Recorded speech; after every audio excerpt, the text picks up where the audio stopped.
In this video, I'll show you how to fix the can't trade problem on Steam in a simple and quick way.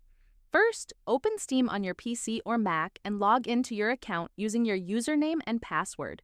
Make sure your details are correct so you don't run into any login issues.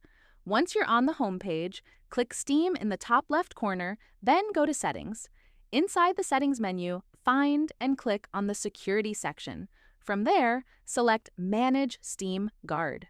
Now, make sure Steam Guard is turned on. This is very important because Steam requires it for trading and using the community market. If it's not enabled, you won't be able to trade. Also, keep in mind that if you recently changed your password or added the mobile authenticator, Steam will temporarily block trading. Usually, this lasts about 5 days. In some cases, trades can be held for up to 15 days. This is just a security feature to protect your account. Next, check that your email address and phone number are verified.